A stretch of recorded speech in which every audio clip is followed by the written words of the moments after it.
जयतु संस्कृतम। कैसे हैं आप सब? आशा करती हूँ आप सब स्वस्थ होंगे। चलिए, हमारी यूपी टीजीटी वाली संस्कृत, जिनका सब्जेक्ट टीजीटी में संस्कृत है, उसके लिए मैं क्लास चला रही हूँ। आज पहले मेरी इससे पहले व्याकरण वाली सूत्रों की क्लास चल रही थी, वो आगे चलती रहेगी। लेकिन आज मैं लेकर आई हूँ जो हमारे सिलेबस में लगा हुआ है, क्राता अर्जुनियम का प्रथम सर्ग एक पुस्तक है, ग्रंथ है हमारा, क्राता अर्जुनियम। क्राता अर्जुनियम का प्रथम सर्ग हमें टीजीटी के सिलेबस में संस्कृत में पढ़ना है। मैं अब थोड़े कुछ प्रश्न अच्छे प्रश्न हैं वही लेकर आऊँगी हर एक ग्रंथ से जो हमारा सिलेबस में लगा हुआ है। प्लस सूत्रों वाली क्लास तो हमारी कंटिन्यू चलती ही रहेगी। कोशिश करूँगी 1 से 2 वीडियो मैं आपको डेली दूँ। कभी कभी मेरा स्किप हो जाता है कुछ कारणवश। अब क्लास जो टीजीटी की है व्याकरण वाली, वो तो हमारी चल ही रही है, उसकी 4-5 वीडियो मैं डाल चुकी हूँ आपके लिए। अब मैं लेकर आई हूँ आपके लिए ग्रंथ। हालांकि हमारे यहाँ 6-7 पुस्तकें लगी हुई हैं। उसमें पहले हम कुछ प्रश्न देखेंगे क्राता अर्जुनियम के। क्राता अर्जुनियम का हमारा प्रथम सर्ग टीजीटी वाले सिलेबस में लगा हुआ है। केवल प्रथम सर्ग ही है। इसमें जो टोटल सर्ग हैं, कुल सर्ग हैं, वो 18 हैं। और ये रचना किसकी है? ये रचना है महाकवि भारवी की। वो उनकी ये एकमात्र एक ही ग्रंथ लिखा है उन्होंने, और वही महाकाव्य है, वही बृहत्त्रयी में आता है। भारवी ने एक ही रचना की, क्राता अर्जुनियम, जिसका नाम क्राता अर्जुनियम है। और वो इतनी फेमस है उनकी एक ही रचना कि वो बृहत्त्रयी में भी प्रथम स्थान रखती है। बृहत्त्रयी में जो 3 रचनाएं हैं, क्राता अर्जुनियम है, और क्राता अर्जुनियम, नैषधीयम, और एक और है हमारा, उसमें क्राता अर्जुनियम है, और एक है हमारी क्राता अर्जुनियम, और दूसरे नंबर पर आएगी शिशुपालवधम, और तीसरे नंबर पर है हमारी नैषधीयम चरितम। इसमें कुल सर्ग कितने हैं? प्रथम पूरी जो क्राता अर्जुनियम हमारी पुस्तक है, हमारा महाकाव्य है, उसमें जो टोटल सर्ग हैं वो 18 हैं, और शिशुपालवध में 20 हैं। और जो 3rd नंबर पर आती है त्रयी, बृहत्त्रयी में जो तीसरे नंबर पर आती है, उसमें है 22 सर्ग हैं। तो क्राता अर्जुनियम में 18 और 2 जोड़ेंगे तो शिशुपालवध में 20 में भी 2 जोड़ेंगे, नैषधीयम चरितम उसमें 22, यानी 18 से 2 बढ़ते जाएंगे। तो वो हमारे महाकाव्य के सर्ग भी आपको याद रखने होते हैं, और इनका क्रम भी याद रखना होता है। एक कभी कभी क्वेश्चन आता है कि बृहत्त्रयी में क्राता अर्जुनियम का कौन सा स्थान है? तो क्राता अर्जुनियम का प्रथम स्थान है।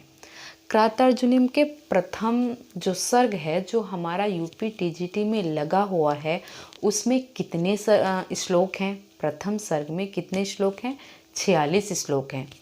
प्रथम सर्ग में हम पढ़ेंगे 46 श्लोक, जिसमें पहले जो कहे गए हैं 3 श्लोक उपक्रम हैं। उपक्रम के बाद बनीचर अपना कथन कहना प्रारंभ करता है। फिर 2 श्लोक आते हैं 26 और 27, वो भी उपक्रम है। उसके बाद द्रौपदी कहती है। उसके बाद के जो श्लोक हैं 46 तक, वो द्रौपदी ने कहे हैं। 5 श्लोक हमारे उपक्रम के हैं, और पहले बनीचर कहेगा, पहले बनीचर के कथन हैं, उसके बाद हमारे द्रौपदी के हैं। इसमें वक्ता 2 ही हैं। प्रथम सर्ग में एक वनेचर वक्ता है और दूसरा हमारा द्रौपदी वक्ता है। सुनने वाले दोनों की बातें कौन सुनेंगे? दोनों की बातें केवल और केवल युधिष्ठिर ही सुनते हैं। जो श्रोता हैं वो युधिष्ठिर हैं पूरे प्रथम सर्ग में, और जो वक्ता हैं वो बदलते हैं। पहले बनीचर है, उसके बाद द्रौपदी है। चलिए, कुछ प्रश्न मैं आपको बोर्ड पर कराऊंगी और कुछ मैं ओरल कराऊंगी, ठीक है? चलिए, पहला प्रश्न मैंने नोट डाउन किया है आपके लिए। क्राता अर्जुनियम, सबसे बड़ी बात जो चेंज हुआ है पिछले साल से, पिछले सालों में पहले पेपर आता था हमारा हिंदी में, सब्जेक्ट तो हमारा संस्कृत था, लेकिन जो हमें क्वेश्चन की भाषा आती थी वो हिंदी आती थी। लेकिन अब हमारे लिए संस्कृत आती है। जो एकदम न्यू बच्चे हैं, जो कई सालों से या पिछले साल से तैयारी कर रहे हैं, वो तो जानते हैं, लेकिन जो अब नए बच्चे जुड़ेंगे, जो नए बच्चे टीजीटी की तैयारी में आए हैं, उनके लिए तो जो संस्कृत पढ़ेगी वो बिल्कुल नहीं है, क्योंकि हमारे जो प्रश्न हैं वो अब संस्कृत में आने लगे। तो कभी कभी क्या होता है, कुछ प्रश्न का अर्थ यानी मतलब यानी अभिप्राय समझने में हम गड़बड़ कर देते हैं। तो इससे भी हमारे एक दो क्वेश्चन आते हुए गलत हो जाते हैं, जिनका हमें बहुत दुख होता है। जो आते हुए क्वेश्चन गड़बड़ हो जाते हैं, हमसे एक दो नंबर हमारा कम हो जाता है। उसके लिए क्या करना है, हमें अपनी संस्कृत वाले प्रश्नों का ही अभ्यास करना है। हमें खुद से प्रश्नों का निर्माण भी करना चाहिए, जिससे हमारा विकास होगा, हमारे प्रश्नों की समझ हमें विकसित होगी। ठीक है, चलिए, तो मैं जो प्रश्न लाऊंगी वो संस्कृत में ही लाऊंगी, हिंदी में नहीं, संस्कृत में ही लिखूंगी, भले ही मुझे टाइम लगे। कुछ मैं बोलकर बताऊंगी और कुछ मैं आपको बोर्ड पर संस्कृत से समझाऊंगी। चलिए, पहला प्रश्न है हमारा, क्राता अर्जुनियम इति महाकाव्यस्य रचनाकारः कः। कः का मतलब कौन। क्राता अर्जुनियम जो हमारा ग्रंथ है, क्राता अर्जुनियम जो हमारी पुस्तक है, किसकी रचना है, कः कौन। महाकाव्य मैंने आपको बताया कि ये बृहत्त्रयी में गिना जाता है। बृहत्त्रयी में भी क्राता अर्जुनियम का प्रथम स्थान है। अब रचनाकारः, कः कौन, इसके रचनाकार कौन है। चार ऑप्शन आपके लिए आएंगे, चारों में आपके रचनाकार के ही नाम लिखे होंगे।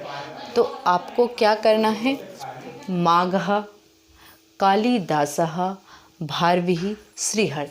सभी इस पुस्तक के राइटर को जानते हैं कि भारवी। मैंने अभी भी आपको बताया भी है कि रचना किसकी है, भारवी की। बहुत इजी सरल प्रश्न था, इसे आप सब ही कर लेंगे। ठीक है, अगर यही प्रश्न आपको कूट में बनाकर दिया जाए, तब आपसे पूछा जाए, इनकी रचनाओं को अलग अलग लिखा जाए, इनकी रचनाओं को भी अलग अलग लिखा जाए, तो कन्फ्यूज़न होने की कोई भी ज़रूरत नहीं है। क्योंकि इनकी जो रचना है, इनकी जो, अगर क्राता अर्जुनियम के साथ ऐसी पंचतंत्र वगैरह कुछ भी 4-5 नाम दिए जाएं और फिर एक कॉलम में दिया जाए क्राता अर्जुनियम, श्रीहर्ष की 2-4 रचनाएं, कालिदास की 2-4 रचनाएं, फिर नीचे कूट दिया हो कि 2-3 सही है या 1-2 सही है या 4 और 1 सही है, तो आपको हमेशा ध्यान रखना है कि जो भारवी की रचना है वो केवल और केवल एक ही रचना है। किसकी, भारवी की। भारवी ने एक ही रचना की है और वो भी महाकाव्य। ठीक है, कितने सर्ग है उसमें, 18 सर्ग। और 18 सर्गों में कुल श्लोक कितने हैं, 1040। 1040 श्लोक है हमारे क्राता अर्जुनियम पूरे महाकाव्य में। प्रथम सर्ग में हमें कितने पढ़ने हैं, केवल 46 श्लोक पढ़ने हैं। ठीक है, चलिए, दूसरा प्रश्न है हमारा, क्राता अर्जुनीयस्य प्रतिसर्गस्य अंतिम पदम अस्ति। क्राता अर्जुनियम का जो प्रतिसर्ग है, प्रत्येक सर्ग से का अंतिम पदमस्ति, पद, अंतिम पद बताना है, किससे अंत होता है। जो क्राता अर्जुनियम का हमारा सर्ग है, सर्गों में बटी हुई है क्राता अर्जुनियम, तो उसके सर्ग का जब एक एक सर्ग का अंत होता है, तो अंतिम पद क्या है।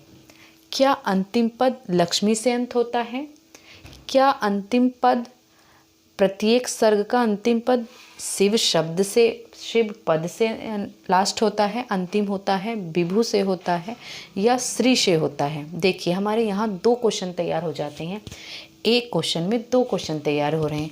यहाँ अंतिम की जगह आरंभ भी पूछ सकता है,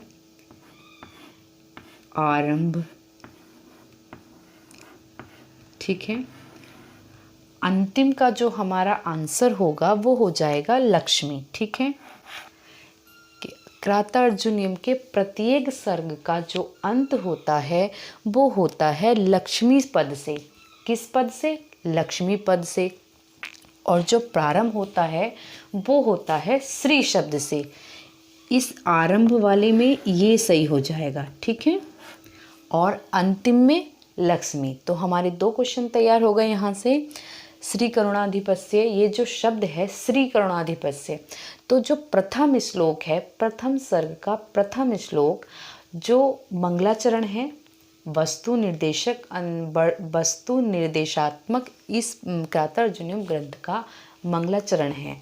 तीसरा क्वेश्चन, मंगलाचरण अगर आपसे पूछा जाता है, श्रेय करुणाधिपस्य जो हमारा श्लोक पहला है वो मंगलाचरण है, और कैसा मंगलाचरण है, आशीर्वादात्मक है या नमस्कारात्मक है या वस्तु निर्देशात्मक है। तो उसमें क्या हमें पहले ही इस श्लोक में किसी भगवान की स्तुति नहीं की गई, तो नमस्कारात्मक तो बिल्कुल नहीं है। वस्तु निर्देशात्मक है, क्यों है, क्योंकि श्री करुणाधिपस्य मतलब जो कुरु देश है उसका जो राजा दुर्योधन है, इस समय जिस समय की बात हमारे क्रातार्जुनीयम में हमारे महाकवि भारवी ने लिखी है, उसके विषय में लिखा है कि दुर्योधन की राज प्रशासन की व्यवस्था कैसी है, उसके विषय में ये है, राजनीति संबंधित ये हमारा महाकाव्य ग्रंथ है। तो पहले ही इस श्लोक में वस्तु बताई गई है, यानी कि वस्तु से निर्देश किया गया है कि वस्तु को वहाँ पर दिखाया है कि ये वस्तु से हम समझ सकते हैं कि यहाँ इस विषय में, इस प्रथम सर्ग में इस विषय में बात हुई है। अगर नमस्कारात्मक कैसे पहचानते, किसी भी ग्रंथ को या कुछ भी करने से पहले, प्रारंभ करने से पहले जब हम किसी अपने इष्ट देव को नमस्कार करते हैं तो वो नमस्कारात्मक हो जाता है, किंतु हमारा क्रातार्जुनीयम में तो वस्तु को निर्देश किया गया है, तो इसलिए क्रातार्जुनीयम का जो मंगलाचरण है वो वस्तु निर्देशात्मक है, ठीक है। प्रत्येक सर्ग का जो अंतिम पद है वो लक्ष्मी पद है। प्रत्येक सर्ग का जो प्रारंभ होता है, आरंभ होता है, वो किस पद से होता है, वो श्री पद से होता है। तो हमारे 4 से 5 क्वेश्चन तैयार हो गए। नेक्स्ट है क्रातार्जुनीयम शब्दे कह प्रत्यय। शब्दे क्रातार्जुनीयम जो शब्द है उसमें कौन प्रत्यय है, उसमें जो प्रत्यय है, ये जो क्रातार्जुनीयम पद बना है, क्रातार्जुनीयम जो पद है, जो ग्रंथ है हमारा, ये इस नाम में कोई प्रत्यय छिपा है, वो हमें से पूछा गया है और इसका प्रत्यय बहुत फेमस है। इस क्वेश्चन को आप अच्छे से याद कर लेना, आता ही है छ प्रत्यय। कौन सा प्रत्यय है इसमें, छ प्रत्यय। एक और प्रश्न देखेंगे, अगला एक और प्रश्न इसी से तैयार हो जाएगा। जो क्रातार्जुनीयम है, जो क्रातार्जुनीयम ग्रंथ का नाम है, उसमें एक तो प्रत्यय पूछा जाता है। कौन सा प्रत्यय है, छ प्रत्यय। ये तो एक नॉर्मल प्रश्न हो गया, ठीक है, अभी तक पूछा नहीं गया लेकिन यहाँ से क्वेश्चन बनता है, ठीक है। अब छ प्रत्यय भी अगर आता है तो वो किसी न किसी सूत्र से लगेगा।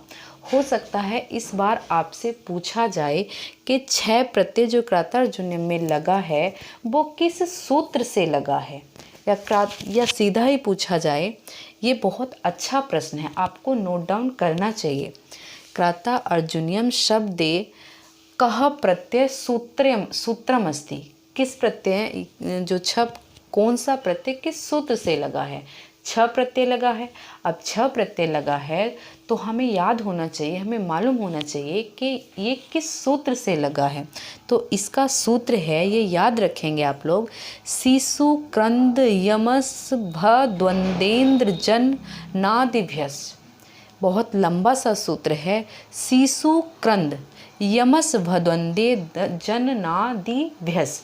ये सूत्र है हमारा जो छ प्रत्यय लगाता है किसमें, ग्रंथ में, ठीक है। क्रातार्जुनीयम ग्रंथ में छ प्रत्यय इस सूत्र से हुआ है, इसे आप नोट डाउन कर लीजिए। हो सकता है इस बार ऐसे ही प्रश्न बने।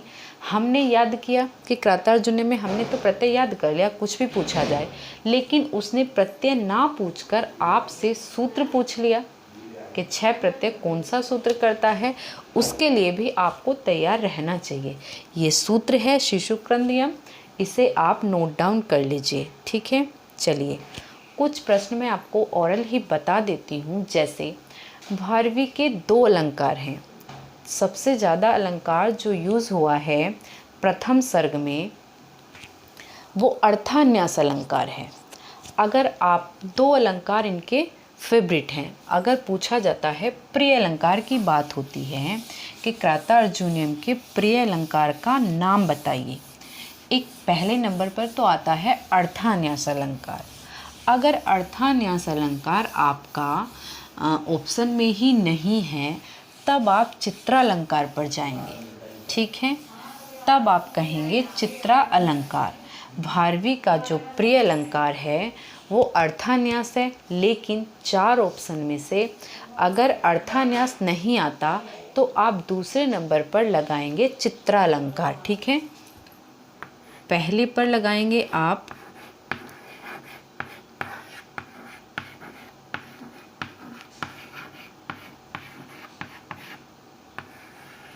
फेवरेट में, यानी प्रिय अलंकार में जब आपसे पूछा जाएगा, और दूसरे नंबर पर आप लगाएंगे चित्रा। 34 अलंकारों का यूज इस क्रातार्जुनीयम में महाकवि भारवी के द्वारा किया गया है। अब छंद कौन सी सबसे ज़्यादा उपयोग हुई है? प्रथम सर्ग में हम सब जानते हैं कि वंशस्थ छंद में हमारे 44 श्लोक वंशस्थ छंद में ही लिखे गए हैं। अब एक वंशस्थ छंद हुई, दूसरी 45 नंबर पर पुष्पिताग्रा है, और 46 जो हमारा श्लोक है उसमें मालिनी छंद है। अब ये 3 छंद तो हमारे सिलेबस में जो प्रथम सर्ग लगा है उसी में है, तो हमें इन छंदों को तो याद करना ही है, और साथ में उन श्लोकों को भी याद करना है जिन श्लोकों में जहाँ छंद चेंज हुई है, और इनके हमें जो परिभाषा है छंदों की, जो गण पूछे जाते हैं वंशस्थ छंद के, जगण तगड़ वाले जो गण हैं वो भी याद करने हैं। वो सब मैं आपको बोर्ड पर ही सिखाऊंगी, ठीक है। चलिए आगे अगला प्रश्न हम देखते हैं।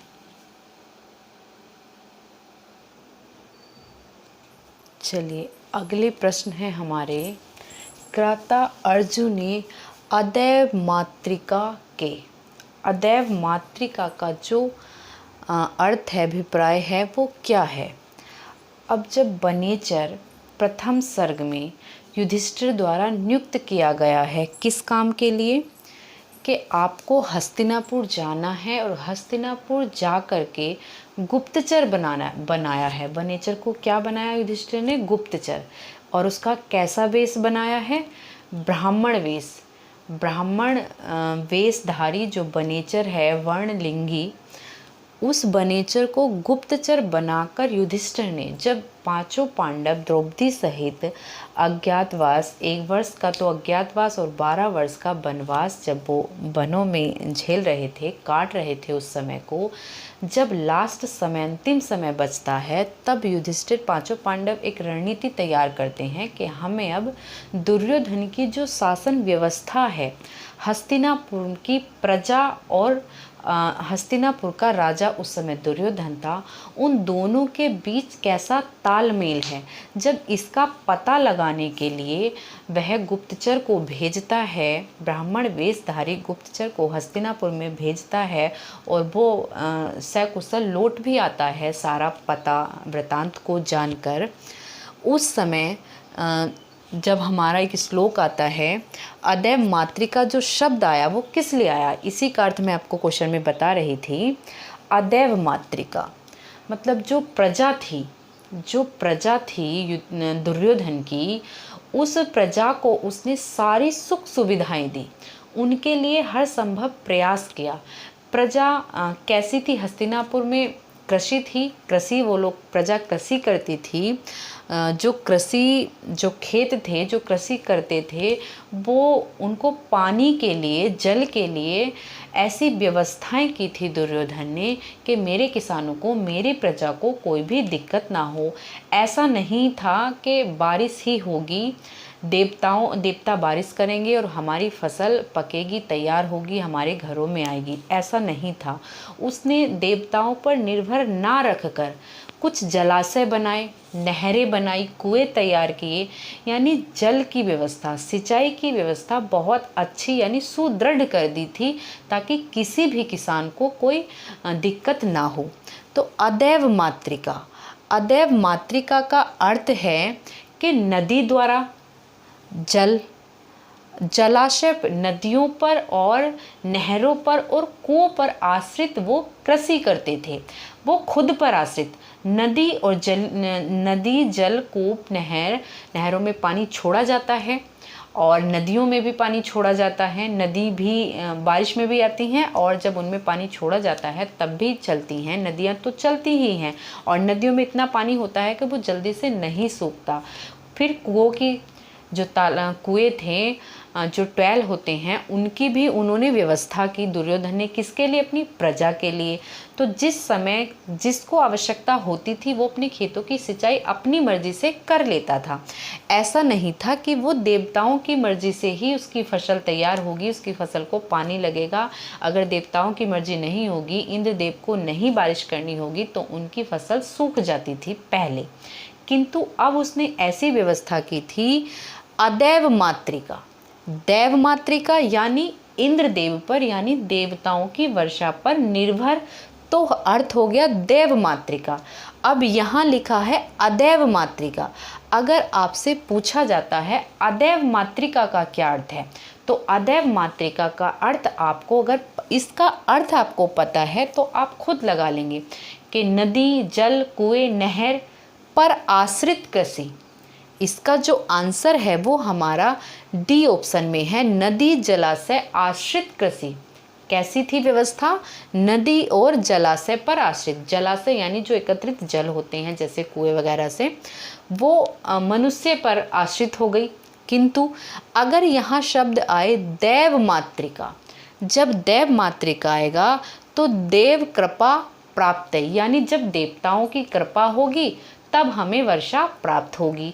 तो दुर्योधन की व्यवस्था कैसी थी? नदियों पर अदैव मातृका।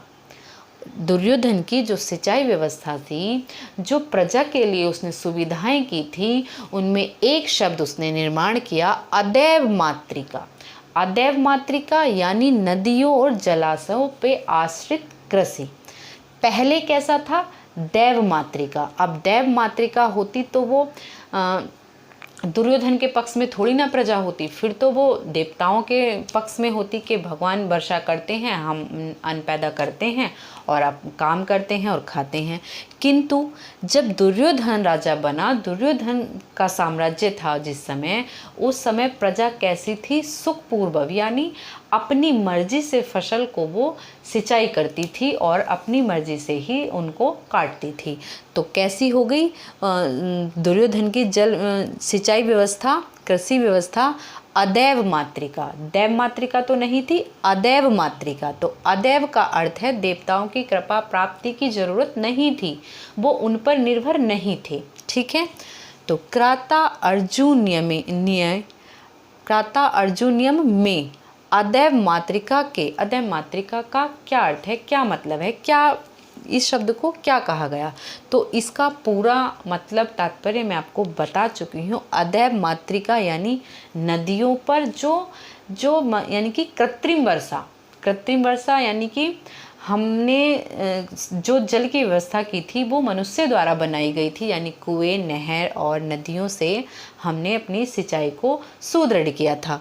दैव मातृका देवताओं की, यानी देवताओं की बारिश पर निर्भर रहते हैं तो दैव मातृका बोलते हैं। और यहाँ लिखा है अदैव मातृका। तो ये जो शब्द निर्माण हुआ, ये जो शब्द बना, ये किसके साम्राज्य का बना?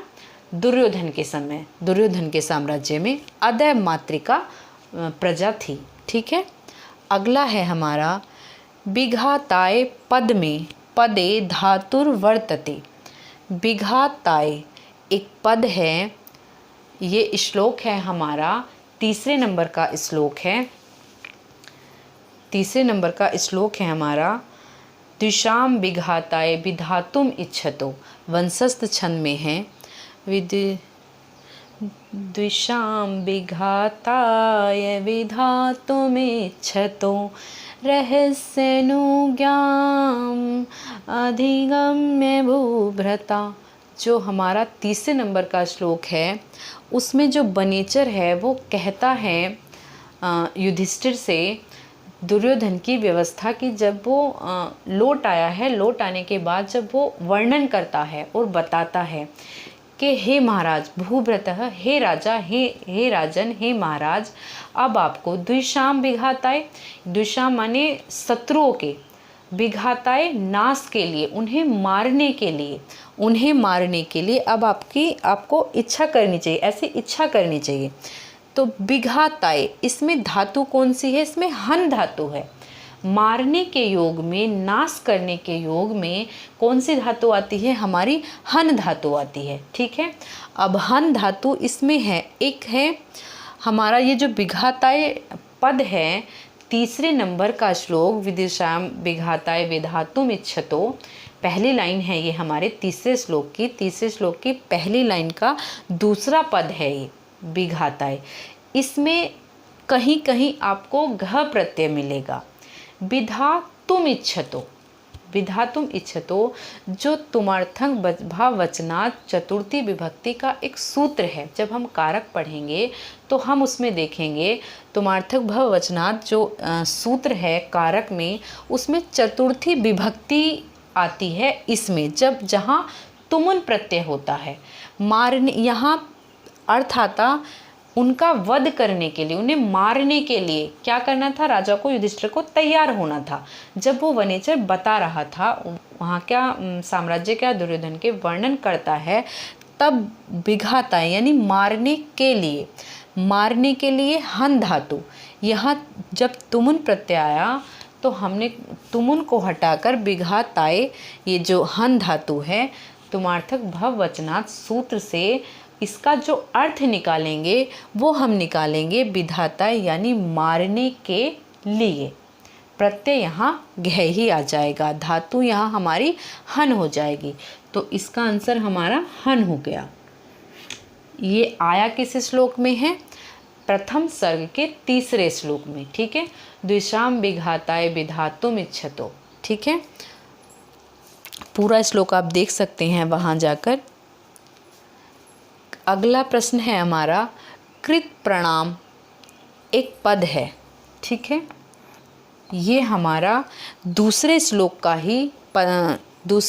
का पहला पद है। कृत प्रणाम यानी प्रणाम कर चुका। कौन? बनेचर।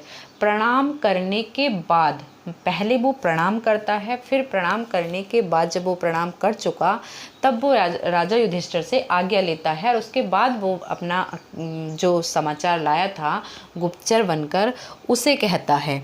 तो एक तो हुआ हमारा कृत प्रणामः, ठीक, प्रणाम, और एक हुआ निरत्यम यानी लगातार। पदयो, ये दो पद हैं तो इसलिए सप्तमी का द्विवचन। ठीक, तो जो हमारा निरत्यम पद है और कृत प्रमाणः पद है हमारा, ये दोनों पद, ये जो निरत्यम पद है ये हमारा 12वें श्लोक से है कि लगातार दान वर्जितम यानी वो दान देता रहता था। और दान भी वो किसे देता था? जो दान के लायक होते थे उनको दान देता था। तो ये तो है दूसरे श्लोक का पद और ये है 12 नंबर के श्लोक का पद। ठीक है, निरत्यम दान वर्जितम। ठीक, तो ये जो दोनों पद हैं इनमें हमें समास बताना है कि इनमें समास कौन सा है। ये मैंने दो पद इसलिए लिए क्योंकि हमारे ये दो क्वेश्चन तैयार हो गए और ये दोनों ही पद बहुत ज़्यादा मोस्ट इम्पोर्टेंट पद हैं। अगर कृतार्जुनीयम में अधिकतर आपको ये चीज़ जाननी है, जब हम कृतार्जुनीयम का प्रथम सर्ग पढ़ेंगे उसमें अधिकांशतः 91% बहुब्रीहि समास का ही प्रयोग हुआ है। वहाँ पदों में अधिकांश आपको बहुब्रीहि समास देखने को मिलेगा। कुछ पद इतने अच्छे हैं, जैसे ये दो ही पद मैं लाई हूँ यहाँ पर, कृत प्रणाम और निरत्यम। इनमें अगर हम देखा जाए तो हमारे जो बहुब्रीहि समास के नॉर्मल पद बनते हैं उनमें अधिकांश पहचान हम रखते हैं कि विसर्ग होंगे। जैसे पीताम्बरम और पीताम्बरः। पीताम्बरम में कर्मधारय समास हुआ, पीताम्बरः यानी एक पद तो हुआ हमारा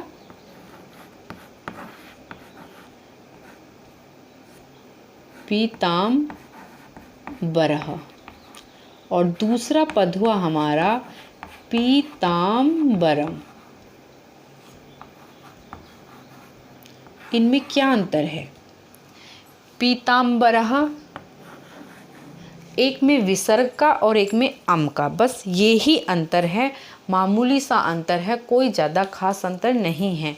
जब यहाँ विसर्ग आए तो समास हो गया बहुब्री, जब यहाँ अम आया तो समास हो गया हमारा कर्मधारय।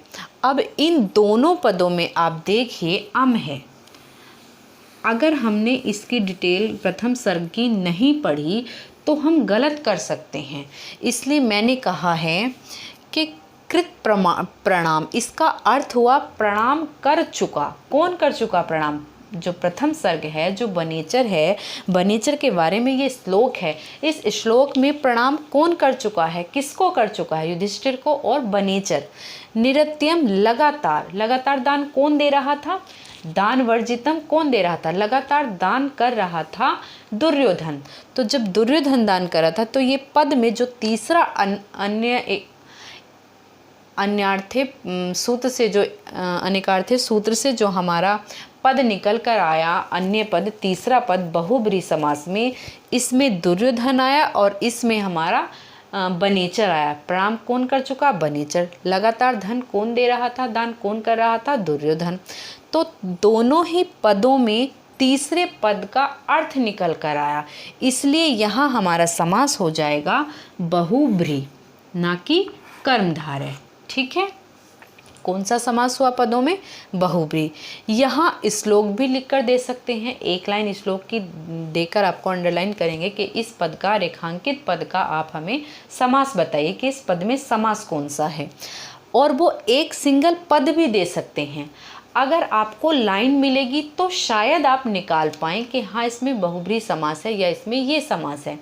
अगर आपको एक छोटा सा ही पद दिया जाए तब आपको कन्फ्यूज़न क्रिएट हो जाती है, क्योंकि वहाँ हमारे 6-7 पुस्तकें होती हैं, उनके प्रश्न होते हैं, और ऐसा नहीं है कि एक प्रश्न लगातार एक ही ग्रंथ के चलेंगे।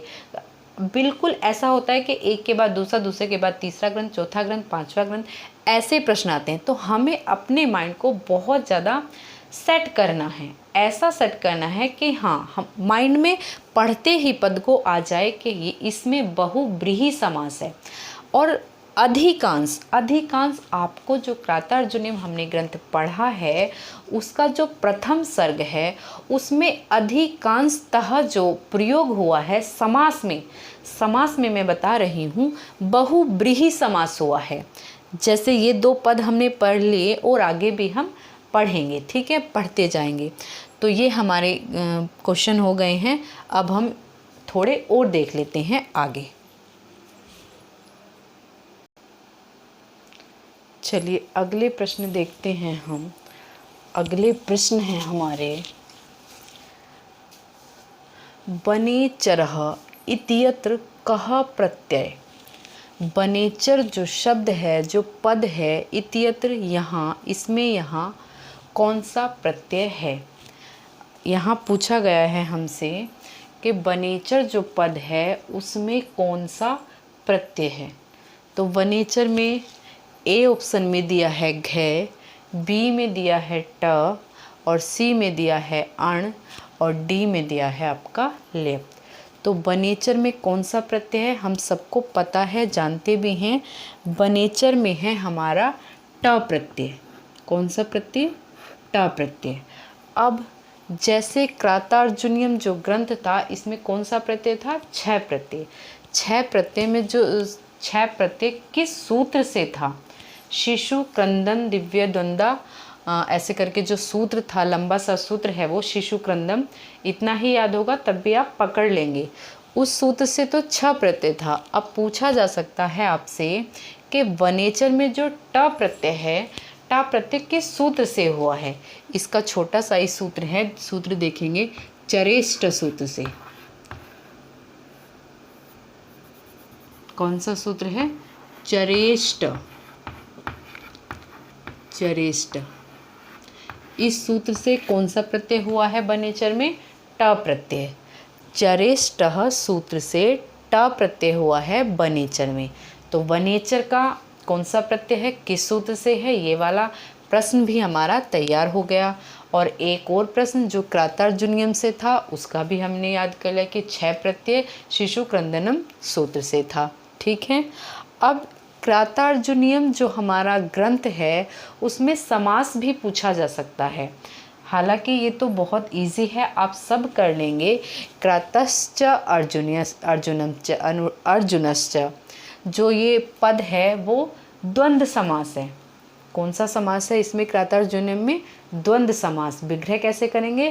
क्रातश्च और अर्जुनश्च, ये द्वंद्व समास है। प्रत्यय कौन सा है इस ग्रंथ में? हमारा 6 प्रत्यय। किस सूत्र से है? शिशु क्रंदन सूत्र से। बनेचर एक पद है, बनेचर में कौन सा प्रत्यय है? ट प्रत्यय। किस सूत्र से है?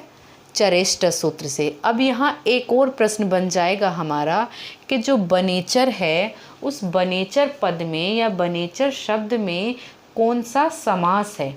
समास भी आपसे इस शब्द का पूछा जा सकता है, क्योंकि आधे से ज़्यादा श्लोक इसी ने बोले हैं। किसमें? प्रथम सर्ग में बनेचर ही आधे श्लोकों को बोलता है।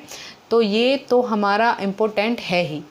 युधिष्ठिर भी हमारा इम्पोर्टेंट है, और हमारा सुयोधन, दुर्योधन को भारवी ने जब प्रस्तुत किया है क्रातार्जुनियम में तो उसका नाम उन्होंने सुयोधन बोला है। ये भी एक क्वेश्चन बन जाता है कि जो महाभारत का दुर्योधन पात्र है उस दुर्योधन पात्र को भारवी ने क्रातार्जुनियम में किस नाम से संबोधित किया है? तो किस नाम से संबोधित किया है? सुयोधन। सुयोधन हालांकि कहते तो भीम थे। क्यों कहते थे? दुर्योधन जिससे लड़ना, युद्ध करना दुर्गम्य हो। लेकिन भीम क्या कहते थे कि भीम ने इसका उल्टा बनाया जिससे सुगमता पूर्वक लड़ा जा सके, युद्ध किया जा सके। सुयोधन, भीम बुलाते थे दुर्योधन को सुयोधन। ठीक है। तो दुर्योधन जो पद है वो भी एक बहुत अच्छा पद है, उसमें भी समास पूछा जा सकता है, प्रत्यय पूछे जा सकते हैं। नेक्स्ट मैं आपको लिखवाऊंगी ये भी, फिर भी मैं आपको ओरल बता देती हूँ। युधिष्ठिर और बनेचर में हमारा जो समास है वो अलूक तत्पुरुष सप्तमी, अलूक सप्तमी समास है। तत्पुरुष में ही है अलूक सप्तमी समास, अलूक समास है उसमें। ठीक है। और हमारा बनेचर में भी अलूक सप्तमी है। कौन सा समास है? अलूक सप्तमी। युधिष्ठिर और बनेचर दोनों में सप्तमी अलूक समास है, सप्तमी अलूक तत्पुरुष। ठीक है। और जो दुर्योधन हमारा एक नाम है क्रातार्जुनियम में ही सुयोधन, उसमें कौन सा समास है? उसमें है उपपद समास। ये मैं आपको लिखवाऊंगी, फिर भी मैं आपको बोलकर भी बताती हूँ। ठीक है। अगला है हमारा कृषि बलः अस्याभिप्राय वर्तते। जो कृषि बल पद है उसका क्या अभिप्राय है? कृषि बल, क्या कृषि कार्यम है, कृषक है, वृषभ है या जल सिंचनम? तो जल सिंचनम तो कृषि बल का कोई अभिप्राय है ही नहीं है, इसको आप आराम से कट कर सकते हैं। वृषभ माने होता है बैल, तो क्या कृषि बल है? कृषि बल बैल हो सकता है, किंतु कृषि बल यानी कृषि करने वालों का, तो कृषि कौन करता है उसे हम क्या कहते हैं? कृषक है। ये कृषि में काम आते हैं। ठीक है। तो हमने ये भी कट कर लिया। अब कृषि कार्यम, कृषि बल कृषि कार्यम, यहाँ जो काम लेगा बैलों से, कृषि में बैलों से काम लेगा और कृषि का कार्य ये सब करेगा कौन? सबसे अच्छा ऑप्शन है हमारा कृषकः। ठीक है। कौन सा ऑप्शन है? कृषकः। कृषि बल से जो हमारा अभिप्राय है, हमारा इस पद से जो तात्पर्य है, जो इसका अर्थ है वो है किसान वर्ग। कृषि बल यानी किसान वर्ग। सुयोधन के, दुर्योधन के साम्राज्य में किसानों का जो वर्ग था वो सुदृढ़ वर्ग था। ठीक है। उसके पास सारी सुख सुविधाएं दुर्योधन ने दे रखी थी या अपने साम्राज्य में उपस्थित कर रखी थी। तो हमारा कृषि बलई अभिप्राय क्या हुआ? कृषकः। क्या हो गया? कृष कहा। वैसे आप ये one liner question note down कर सकते हैं आराम के साथ, ठीक है। आगे मैं वन लाइनर ही लिखवाऊंगी, 4-4 ऑप्शन लिखने की ज़रूरत नहीं पड़ेगी। जहाँ मुझे लगेगा कि हाँ यहाँ बच्चे कंफ्यूज हो सकते हैं, वहाँ मैं ऑप्शन भी लेकर आऊँगी, ठीक है। जहाँ नहीं ज़रूरत पड़ेगी वहाँ हम नहीं लेकर आएंगे, वहाँ हम वन लाइनर ही क्वेश्चन आपको कराएंगे। आप मेरी वीडियो को कुछ भी काम करते समय सुनेंगे तब भी आपको ये क्वेश्चन माइंड में कानों के द्वारा दिमाग में सेट हो जाएंगे। देखेंगे तो 2 इंद्रियां काम कर रही हैं, नेत्र और हमारे कान।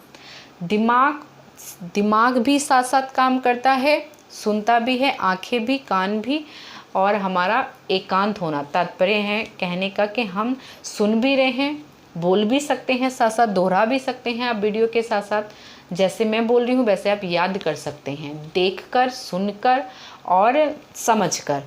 अगर आपको काम करने हैं, बहुत सारी लड़कियां होती हैं जो गृहस्थ हो चुकी हैं, अपने बच्चों को भी देखती हैं, अपने घर के काम भी करती हैं, बाकी और कुछ भी काम करते समय अगर आप चला के भी वीडियो छोड़ देंगे तब भी ये क्वेश्चन आपको माइंड में रिवीजन करा देंगे। आपके कोर्स का, आपके किराता अर्जुनियम का ये रिवीजन करा लेंगे। आप वीडियो को चलाकर भी छोड़ देंगे तब भी आपको कुछ तो बेनिफिट होगा ही। बेशक आपको ये क्वेश्चन याद है, मैं ये नहीं कहती हूँ कि याद नहीं होंगे, याद होंगे, फिर भी आप रिवीजन तो करेंगे, रिवीजन तो करते ही रहिए। नहीं तो कोई चीज़ स्थायी तो है नहीं, हम लोग भूल जाते हैं, सभी भूल जाते हैं। अगर हम रिवीजन ना रखें, लगातार अपनी पढ़ाई को ना रखें तो धीरे धीरे भूलने लगते हैं। वीडियो पसंद आए तो लाइक करना, और ऐसे ही प्रश्नों को देखने के लिए यहाँ मैं संस्कृत की व्याकरण वाली क्लास भी लेती हूँ जिसमें मैं सूत्र करा रही हूँ, और अब मैंने ग्रंथ को भी उठाना स्टार्ट किया है। हम कुछ ग्रंथों के मैं सारे क्वेश्चन नहीं लाऊंगी, वही क्वेश्चन आपको पढ़ाऊंगी जो मुझे अच्छे लगेंगे, जो लगता है कि हाँ ये आने लायक क्वेश्चन है, और ऐसे क्वेश्चन आते भी हैं। आप इन क्वेश्चनों को देखते रहिए, वीडियो को लाइक करिए, चैनल को सब्सक्राइब करिए अगली ऐसी वीडियो के लिए, ठीक है। चलिए अगला क्वेश्चन है हमारा, नारी समया इत्यत्र समया पद इत्यस्य तात्पर्य अस्ति। यहाँ नारी समया पद में जो समया पद है उसका अर्थ या तात्पर्य क्या है? पूरा क्वेश्चन आपका संस्कृत में है और अब संस्कृत में ही क्वेश्चन आते हैं, ठीक है। नारी समया इत्यत्र, ये जो श्लोक है हमारा, ये 32वां श्लोक होगा हमारा, उसके आसपास ही है।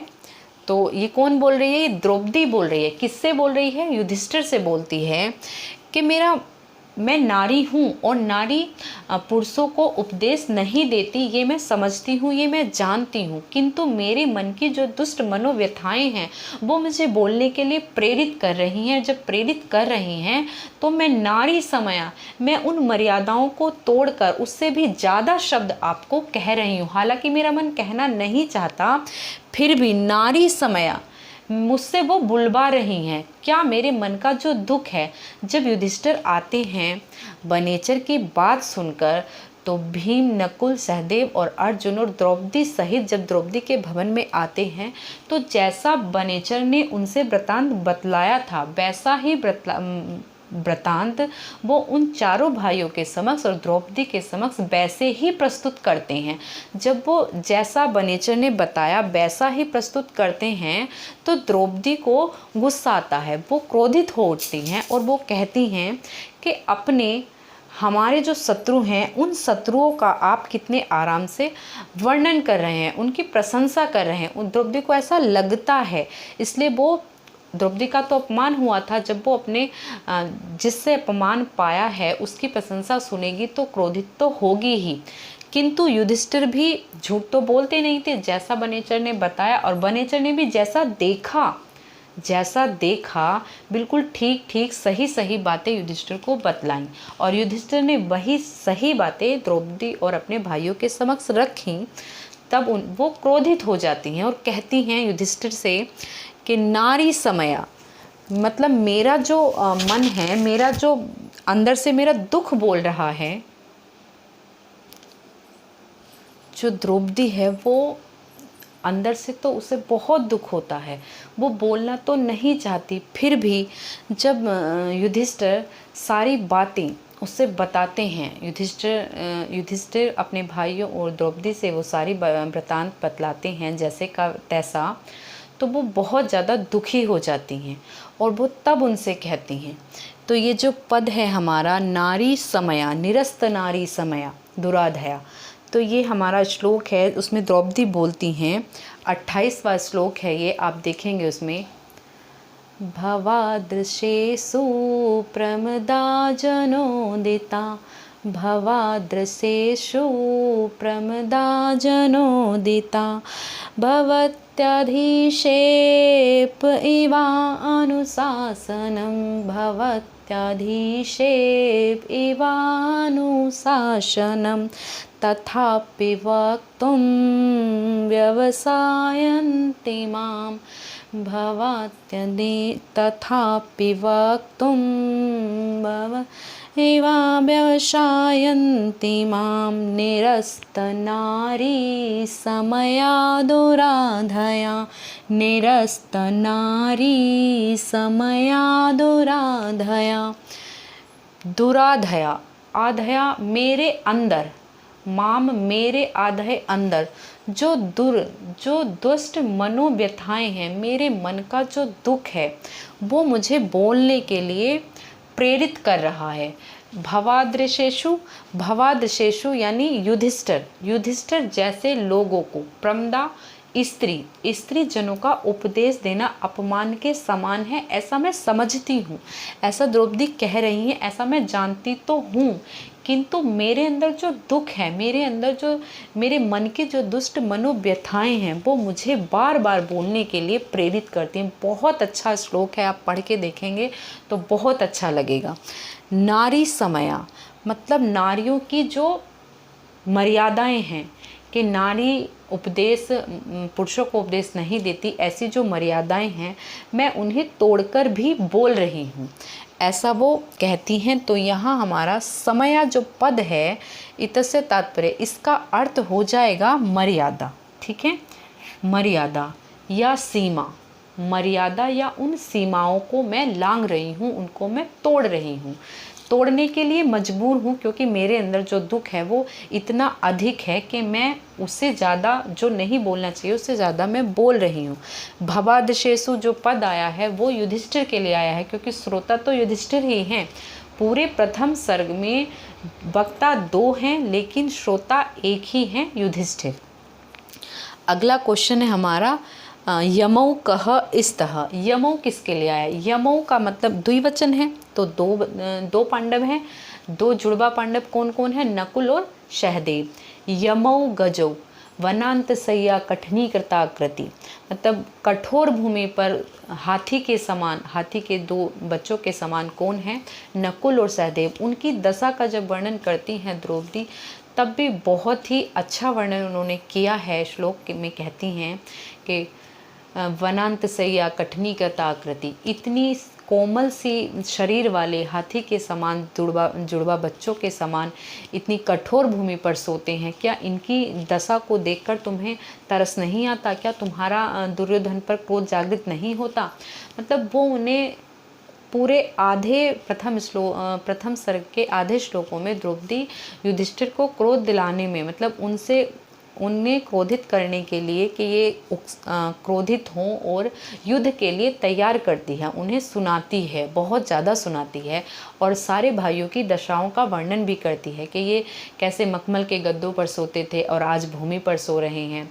भीम को देखो कैसे कच्चे बेर झाड़ियों के खा रहे हैं। ब्रकोदर जो इतना सारा अच्छा पकवान खाते थे वो आज पत्ते खाकर अपना जीवन यापन कर रहे हैं। क्या इन भाइयों की दशा देखकर आपको क्रोध नहीं आता? तो ये सब अपनी उनकी दशाओं का वर्णन करती हैं अलग अलग श्लोकों में, तब कहती हैं। तो जो यमौ पद आया है हमारा, वो नकुल और सहदेव के लिए आया है। यमौ और गजौ 2 पद आते हैं, किसके लिए? हमारे नकुल और सहदेव के लिए। यहाँ अगर गजौ गजौ, यमौ यमौ 2 बार रिपीट वर्ड हुए हैं, इन पदों में अगर आपसे अलंकार पूछा जाता है तो आपको पता है कि यमौ यमौ, जब एक ही वर्ण की 2 बार आवृत्ति होती है तो हमारा यमक अलंकार होता है। ठीक है, तो आज हमारे 10 ही क्वेश्चन मैंने बोर्ड पर लिखवाए, लेकिन ओरल में मैंने आपको 20 क्वेश्चन करा दिए हैं और सारे ही मैं ऐसे क्वेश्चन लाई हूँ, सारे एक जैसे नहीं हैं, सब क्वेश्चन अलग हैं और अपने आप में यूनिक क्वेश्चन हैं। इन्हें आपको पढ़ना ही चाहिए। ये क्वेश्चन भी आप अगर छोड़ देंगे तो फिर अच्छे ही क्वेश्चन कहाँ बचेंगे। और क्राता अर्जुनीयम और अभिज्ञान शाकुंतलम हमारे 2 ऐसे ग्रंथ हैं जिनमें सबसे ज़्यादा क्वेश्चन पूछे जाते हैं और ये सबसे ज़्यादा अच्छे भी ग्रंथ हैं। क्राता अर्जुनीयम बृहत्त्रयी का प्रथम ग्रंथ है और इतना अच्छा ग्रंथ है, बहुत ज़्यादा, तो एग्जामिनर इन क्वेश्चनों को तो छोड़ ही नहीं सकता। कुछ सूक्ति हैं, हितम मनोहारी च दुर्लभम बचा, ये वाली सूक्ति कोई भी एग्जामिनर आए अगर क्राता अर्जुनीयम बुक उठाएगा और क्वेश्चन बनाएगा तो ऐसी सूक्तियों को नहीं छोड़ सकता। ये क्वेश्चन पता नहीं कितनी बार रिपीट हुए हैं, मैंने खुद प्रीवियस पेपर देखे हैं। जब मैंने टीजीटी की तैयारी की थी तब मैं जब देखती थी तो कम से कम 12 से 13 बार वो क्वेश्चन रिपीट हुआ है। वो सूक्ति है ही इतनी अच्छी कि कोई भी एग्जामिनर उसे नहीं छोड़ सकता। 1 से 2 नंबर तो हमारे आराम से, 3 से 4 नंबर, मैं 1 से 2 नहीं 4-5 नंबरों की बात करती हूँ कि आपको प्रीवियस पेपर से ही मिल जाएंगे।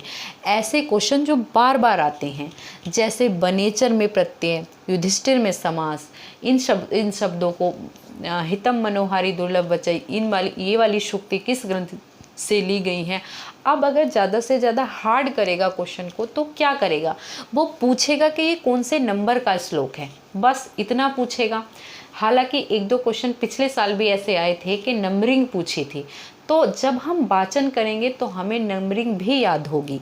हितम मनोहारी की कौन से नंबर का श्लोक है, किसने ये सूक्ति बोली है, इसका क्या अर्थ है।